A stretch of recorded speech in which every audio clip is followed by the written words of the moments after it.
സഹോദരന്മാരെ, വയനാട്ടിൽ നിന്ന് വരുന്ന ഒരു വാർത്ത നിങ്ങളെല്ലാവരും വായിച്ചിട്ടുണ്ടാവും, നിങ്ങളെല്ലാവരും കണ്ടിട്ടുണ്ടാവും എന്ന് വിചാരിക്കുന്നു. ഒരു വന്യവയോധികയായ ഒരു ഹജ്ജുമ്മ മരണപ്പെട്ട് ആ ഹജ്ജുമ്മയുടെ മയ്യത്ത് നിസ്കരിക്കാൻ വേണ്ടിയിട്ട് പള്ളിയിലേക്ക് കൊണ്ടുപോയപ്പോ ആ പള്ളിന്റെ ഭരണക്കാർ, ആ പള്ളി കൈകാര്യം ചെയ്യുന്ന മുസ്ലിം ലീഗിന്റെ നേതാക്കന്മാർ ആ പള്ളി പൂട്ടിയിട്ട് പോയി, ഗേറ്റും പൂട്ടി വരും.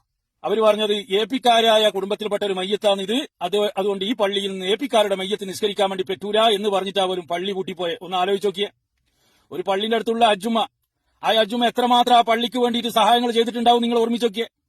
നേതാക്കന്മാര് പരസ്പരം കെട്ടിപ്പിടിക്കുന്നുണ്ട്, ഉമ്മം കൊടുക്കുന്നുണ്ട്, സംസം വെള്ളം കൊടുക്കുന്നുണ്ട്, കാരക്ക കൊടുക്കുന്നുണ്ട്, ഈത്തപ്പായം കൊടുക്കുന്നുണ്ട്, ചിരിച്ചോണ്ട് മുസ്ലിം ലീഗിന്റെ നേതാക്കന്മാർ എല്ലാ സുന്നി നേതാക്കന്മാരുടെ അടുത്തേക്ക് പോകുന്നുണ്ട്. എന്തിനേറെ പറയുന്നു, പി.കെ. ഫിറോസ് മർക്കസിലേക്ക് വന്നത് നിങ്ങൾ കണ്ടിട്ടില്ലേ? കുഞ്ഞാലിക്കുട്ടി, ആരാ കുഞ്ഞാലിക്കുട്ടി? അത് ഞാൻ മുൻപുള്ള വീഡിയോയിൽ വിശദീകരിച്ചിട്ടുണ്ട്.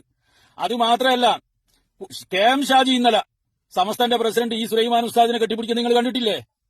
അത് മാത്രമാണോ?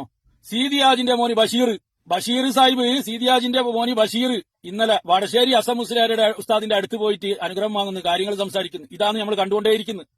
നേതാക്കന്മാർ ഇങ്ങനെ കെട്ടിപ്പിടിക്കുകയോ സംസാരിക്കുകയോ വിളിച്ചുകൊണ്ട് വരികയോ എല്ലാം ചെയ്യുന്നുണ്ട്. പക്ഷേ താഴെത്തട്ടിലുള്ള വിഷമങ്ങൾ, പ്രയാസങ്ങൾ ഓരോരുത്തരും നേതാക്കന്മാരെ ബോധ്യപ്പെടുത്തേണ്ടതുണ്ട്. പല സ്ഥലത്തും പള്ളികളിൽ ലീഗിന് ഭരണസ്വാധീനമുള്ള പള്ളികളിൽ മയ്യത്ത് നിസ്കരിക്കാൻ വേണ്ടി വിടുന്നില്ല. അതേപോലെ മയ്യത്ത് കബറടക്കാൻ വിടാത്ത പല സ്ഥലങ്ങളുണ്ട്. പൂർവികരായ വ്യക്തികള് കബർസ്ഥാനിക്ക് വേണ്ടി വഖഫ് ചെയ്ത ഭൂമിയിൽ ലീഗിന് സ്വാധീനമുള്ള സ്ഥലത്ത് എപിക്കാരെ മയ്യത്ത് കബറിടക്കാൻ വേണ്ടി പറ്റൂല എന്നുള്ള ഫത്വ ഇറക്കുന്ന ഒരവസ്ഥ, വല്ലാത്തൊരു അവസ്ഥ തന്നെ. എന്നാൽ വരിസംഖ്യയോ ഇമാമത്ത് വേണം കൃത്യമായിട്ട് വാങ്ങുന്നുണ്ട്.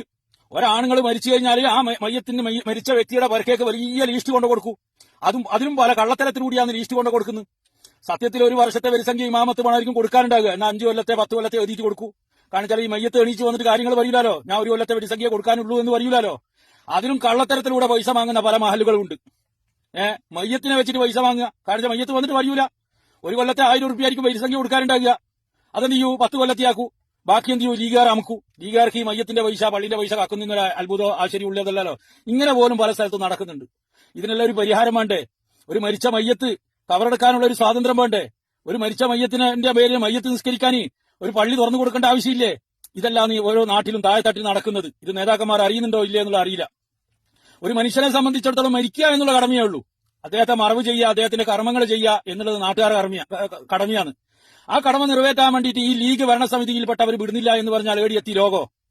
10 വർഷമായി മുസ്ലിം ലീഗ് ഭരണത്തിലില്ലാതെ. അതുകൊണ്ട് പല മഹല്ലുകളും സമാധാനപരമായിട്ട് സന്തോഷകരമായിട്ട് മുന്നോട്ട് പോകുന്നുണ്ട്.